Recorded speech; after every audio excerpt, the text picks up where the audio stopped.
Yousef এজাজারি Indian super লিগে মাত্র দুটি ম্যাচ খেলেই কার্যত লাল হলুদ জনতার নয়নের মণি হয়ে উঠেছেন এই মরক্কান ফুটবলার।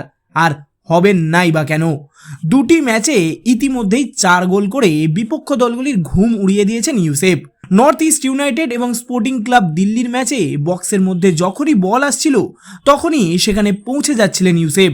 ম্যাচ শেষে সমর্থকরা বলা বলি করছিলেন, দীর্ঘদিন পরে একজন ভালো মানের বিদেশি ফরওয়ার্ড এসেছেন লাল হলুদে।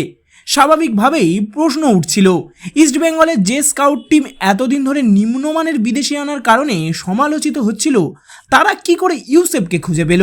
দিল্লি ম্যাচের দিন হেড কোচ অস্কার ব্রুজোকেও এই ব্যাপারে প্রশ্ন করা হয়েছিল। তিনি সাংবাদিকদের মুচকি হেসে বলেছিলেন, পুরোটাই ক্লাব করেছে। তবে একটু খোঁজ খবর নিয়ে জানা গেল ইউসেফকে লাল হলুদে এনেছেন এই স্প্যানিশ কোচই।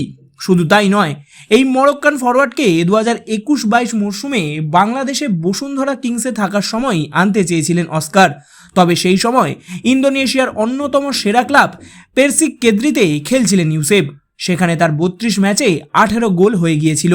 তাই সেই সময় ইউসেফের পুরনো ক্লাব তাকে ছাড়তে চায়নি। তবে সেই সময় ইউসেফকে না পেলেও অবশেষে চলতি মরশুমে হামিদ আহদাদ দল ছাড়ার পরে অস্কারের সামনে সেই সুযোগ চলে আসে। আর ইউসেফ এসে এবারে স্বপ্ন দেখাচ্ছেন লাল হলুদ জনতা তথা হেড কোচ অস্কার ব্রুজোকে। অন্যদিকে ইতিমধ্যেই নবাগত বিদেশি অ্যান্টন সাসবার্গের রেজিস্ট্রেশন সমস্যা মিটেছে। তাই জামশেদপুর এফসির বিরুদ্ধে তিনি যে প্রথম একাদশে শুরু করবেন তা বলাই যায়। মনে করা হচ্ছে তরুণ এই আক্রমণ ভাগের ফুটবলারটিকে নাম্বার 10 পজিশনে খেলাতে পারেন অস্কার। পাশাপাশি এখন অনেকটাই ফিট নাওরেম মহেশ সিং।